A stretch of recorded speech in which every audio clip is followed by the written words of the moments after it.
Iya.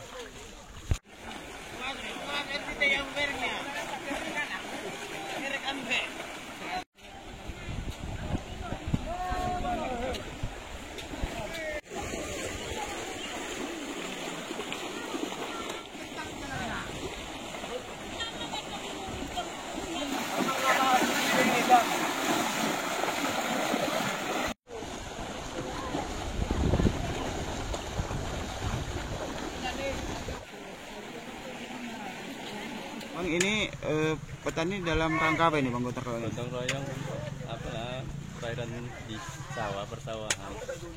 Ini kenapa kok ditutupi gun ini, apa gunanya? Supaya airnya langsung bisa ngalir ke sawah.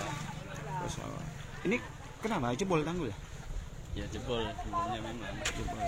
Ya peralihan yang sebelumnya memang ke arah kemari kan, cuman karena jebol akhirnya ini masyarakat swadaya untuk menutup biar airnya kemari.